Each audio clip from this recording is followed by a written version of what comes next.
જલ્દી થાય તો અમારે તો 3 મહિના થયા સાફ કરી મોટા ભાઈ ચોરથી કરાવો કોઈ પ્રોબ્લેમ નથી. અને એક બંને બાઈ પીએમસી એટલે કે જાતે વાળો વર્ગન તો મારે બાયડામાં કેટલી આ ગંદકી આવે. કામદારો સાહેબ કામ જ નહીં કરતા બરોબર. એમ નહીં પણ આ તો ભાજપ તો વર્ષોથી છે ને અહીંયા. એટલે બે ફ્લોર છે, એક બાજુ ભાજપ છે ને એક બાજુ કોંગ્રેસ છે.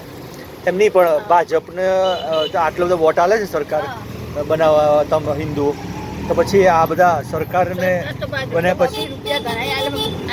આ કોઈ જેવો કઈ જાય છે ને વચમાં. આવો તો સાહેબ આ તમે આવી ગયા તો તમારું હા. અને બીજા તો બીજાનું પછી આ એવી રીતે ચાલે છે સાહેબ. બરોબર. આ તો- અહીંયા સાફ સફાઈ હે? સાહેબની કોઈ આ બાજુ ટોપી નહીં. આઠો ના પ્રેસ કરતો હતો.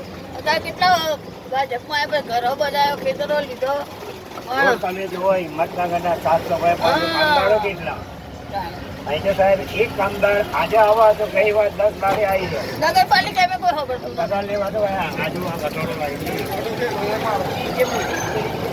કેટલો કચરો છે નહીં બહુ કચરો. કચરો જ આ આ જોવા સોસાયટીમાં આવો તો તમે ઊભા ના રહી શકો. આ ગટર આ બધું આ જુઓ બધા લોકોના પૈસા ખાવા